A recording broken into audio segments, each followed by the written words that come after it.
संस्कृताय अहम वर्षा भवतां सर्वेषां हार्दिक स्वागतम एवं अभिनंदनम करोमि। तो मित्रों, आज हम आपको प्रश्न 362 से लेकर के और 403 तक कराएंगे। ठीक है। अब देखिए, प्रश्न है एषः धन च, तो इसका होगा एषः च, एषः, एषो च या एषा च, तो इसका होगा एषः च। ठीक है। प्रथमो भाग में प्रथम शब्द के रा रू को ऊ करने वाला सूत्र है, तो इसका सूत्र है रोरी, रो सुपी या हैसी च या तो रोर प्लुतात प्लुते, तो इसका होगा हैसी च। निर्धन में कौन सी संधि है? आदि संधि, यन संधि, व्यंजन संधि, विसर्ग संधि।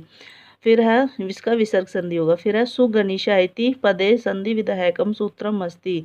अनुनासिकात् परो अनुस्वारः यरो अनुनासिके अनुनासिको व अनुस्वारस्य यही परस्वर्ण है या यमो हस्वादि यम मुदह नित्यम, तो इसका होगा यमो हस्वादि दचि यमुन नित्यम।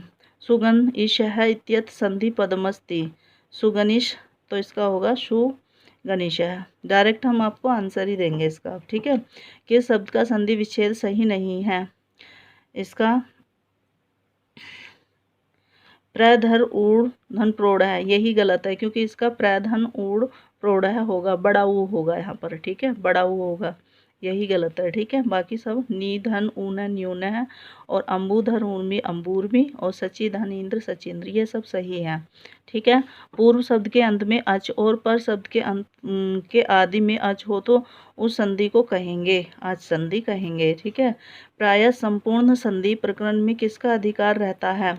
हलो अंतरा संयोग का, संहितायाम का, या सुप्तिकदम पदम का, इको यंची का। प्रयास है संपूर्ण संधि प्रकरण में किसका अधिकार रहता है? यह है संहितायाम का। ठीक है। इको यंची इस सूत्र में कुल कितने पद हैं? पंचपद हैं, त्रिपद हैं, द्विपदम है, ये तो है त्रिपदम है। ठीक है। संहिता के विषय में आज परे रहते इक के स्थान पर होगा यन में। ठीक है। फिर देखिए, फिर है ई उ री ली से चार वर्ण किस प्रत्याहार के अंतर्गत आते हैं? तो ये एक प्रत्याहार के अंतर्गत आते हैं। यन प्रत्याहार के अंतर्गत आते हैं, यन प्रत्याहार के अंतर्गत आते हैं या वा रा ला। ठीक है। यन संधि में ई उ री ली के स्थान पर क्रमशः आदेश होता है या वा रा ला। ठीक है, या वा रा ला। फिर देखिए, अनियम होने पर नियम करने वाले सूत्र को कहते हैं परिभाषा सूत्र कहते हैं। अनियम होने पर नियम करने वाले सूत्र को परिभाषा सूत्र कहते हैं। सूत्र में सप्तमी विभक्ति के द्वारा निर्दिष्ट कार्य व्यवधान रहित किस वर्ण के स्थान पर होता है? पूर्व वर्ण के स्थान पर होता है। परिभाषा सूत्र नहीं है ये, परिभाषा सूत्र तस्मिन् नित्र निर्दिष्टे पूर्वस्य है, स्थानीय अंतर्सम है, यथा संख्या उपनिदेश समानाम्बी है, जलाम जस जैसी नहीं है। ठीक है। तो देखिए, इको यंची सूत्र के इक पद में विभक्ति होती है, इसमें षष्ठी विभक्ति होती है। इको यंची सूत्र से यन और अची, मतलब यन प्रथमा और अची सप्तमी पद में क्रमशः विभक्ति होती है, प्रथमा और सप्तमी होती है। यन में प्रथमा और अची में सप्तमी। द्युत विधायक विधि सूत्र है अनचि च, अनचि च। झस वर्ण परे रहने पर झल के स्थान पर आदेश होगा जस। ठीक है। फिर देखिए, प्रसंग प्राप्त होने पर स्थानादि की समानता से सदृशतम आदेश हो, यह बात किस सूत्र में कही गई है? यह गई है स्थानीय अनंतरम। फिर संयोग के अंत में विद्यमान वर्णों का लोप करता है संयोगांतस्य लोप है, संयोगांतस्य लोप है। नद्यत्र में संधि है, नद्यत में यन संधि है। अस्त्यामः का संधि विच्छेद होगा अस्ति आत्मा, अस्ति आत्मा। गुरु आज्ञा का संधि युक्त पद होगा गुरुवाज्ञा। फिर अच परे होने पर एच के स्थान पर कौन सा आदेश नहीं है? अत। संहिता की स्थिति में ए ओ आई औ के स्थान पर क्रमशः आदेश होते हैं ए का आए, ओ का आव, और ए का आए, औ का आव, ये पहला ही है इसका। ठीक है। नायक में संधि है आयादि संधि। पावक में किस सूत्र में संधि कार्य है? एचो अयवा यावा है।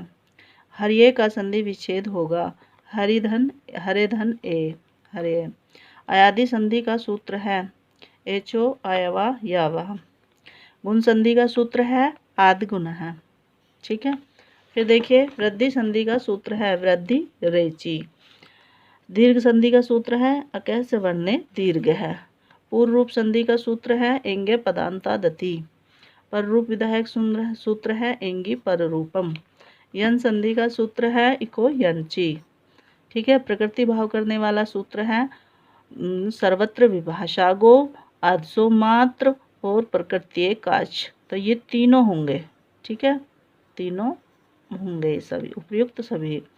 फिर देखिए वांतो ये प्रत्यय इस सूत्र का उदाहरण है। गव्यम नाव्यम उपयुक्त दोनों, ये दोनों ही हैं। सी आंसर होगा।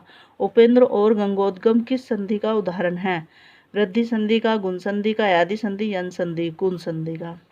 पूर्व में अवर्ण तथा पर में अस प्रत्याहार हो तो पदांत या वा का वैकल्पिक लोप किस सूत्र से होता है? लोप है साकलस्य।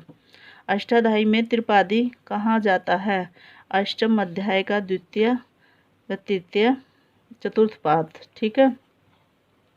तो मित्रों आपको ये वीडियो कैसी लगी? अगर अच्छी लगी है तो प्लीज़ लाइक और सब्सक्राइब करिए। हमने डायरेक्ट इसमें उत्तर दिए, छोटी सी वीडियो बनाई है और बीच बीच में हम इस छोटी वीडियो बना देते हैं और आपके अध्ययन के लिए ये बहुत ही उपयोगी है।